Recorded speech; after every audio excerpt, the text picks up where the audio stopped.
In today's video, I'm going to teach you how to delete a Gmail account. Fix today. Here, let's begin. Start by opening your browser and going to the Gmail website. Make sure you're already logged into the account you want to delete. Once you're inside Gmail, go to the top right corner and click your profile picture. From the drop-down menu, select Manage Your Google Account.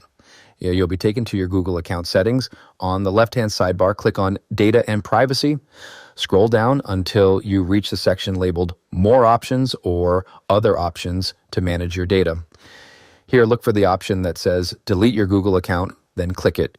Wait for the page to load. Before proceeding, you'll have the option to download your data.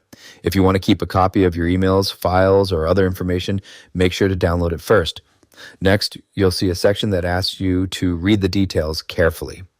This section explains what will be deleted, including your emails, files, and access to Google services. Keep in mind that all associated data will be permanently removed. You may also see a notice about any pending financial transactions. If there are any, you'll still be responsible for those charges even after the account is deleted.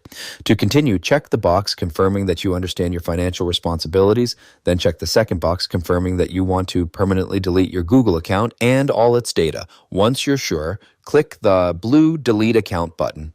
After completing this step, you should see a confirmation message stating that your Google account and all its data have been deleted. If the deletion was accidental, Google provides a short window where you may still be able to recover the account.